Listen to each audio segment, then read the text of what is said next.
بسم اللہ الرحمن الرحیم۔ ایک دفعہ ایک گدھا ایک گہرے کنویں میں جا گرا اور زور زور سے رینکنے لگا۔ گدھے کا مالک کسان تھا جو کنویں کے کنارے پہ کھڑا اسے بچانے کی ترکیبیں سوچ رہا تھا۔ جب اسے کوئی طریقہ نہیں سوجھا تو ہار مان کر دل کو تسلی دینے لگا کہ گدھا تو اب بوڑھا ہو چکا ہے، وہ اب میرے کام کا بھی نہیں رہا، چلو اسے یوں ہی چھوڑ دیتے ہیں، اور کنویں کو بھی آخر کسی دن بند کرنا ہی پڑے گا، اس لیے اس سے بچا کر بھی کوئی خاص فائدہ نہیں۔ یہ سوچ کر اس نے اپنے پڑوسیوں کی مدد لی اور کنواں پاٹنا شروع کر دیا۔ سب کے ہاتھ میں ایک ایک پھاوڑا تھا جس سے وہ مٹی، بجری اور کوڑا کرکٹ کنویں میں ڈال رہے تھے۔ گدھا اس صورتحال سے بہت پریشان ہوا۔ اس نے اور تیز آواز نکالنی شروع کر دی۔ کچھ ہی لمحے بعد گدھا بالکل خاموش سا ہو گیا۔ جب کسان نے کنویں میں جھانکا تو یہ دیکھ کر حیران رہ گیا کہ جب جب گدھے کے اوپر مٹی اور کچرا پھینکا جاتا ہے تب وہ اسے جھٹک کر اپنے جسم سے نیچے گرا دیتا ہے اور پھر گری ہوئی مٹی پر کھڑا ہو جاتا ہے۔ یہ سلسلہ کافی دیر تک چلتا رہا۔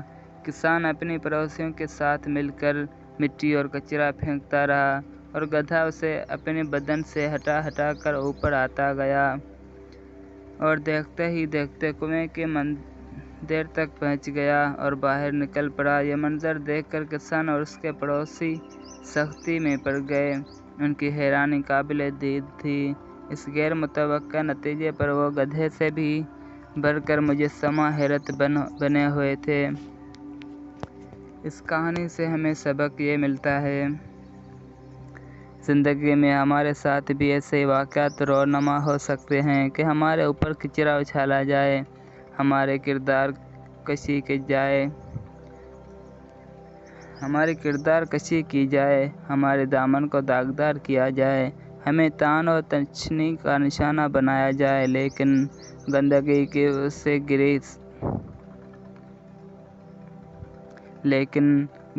کے اس گڑھے سے بچنے کا طریقہ یہ نہیں کہ ہم ان غلطیوں کی تہہ میں دفن ہو کر رہ جائیں، بلکہ ہمیں بھی ان بیکار کی چیزوں کو شانہ اچک کر نیچے گراتے ہوئے اوپر کی طرف اور آگے کی سمت بڑھتے رہنا چاہیے۔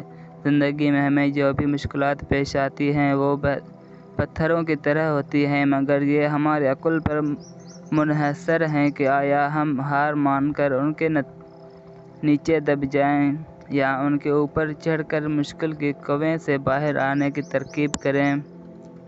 خاک ڈالنے والے ڈالتے رہیں اور بھونکنے والے بھونکتے رہیں، مگر پرعزم انسان اپنا راستہ کبھی نہیں بدلتا۔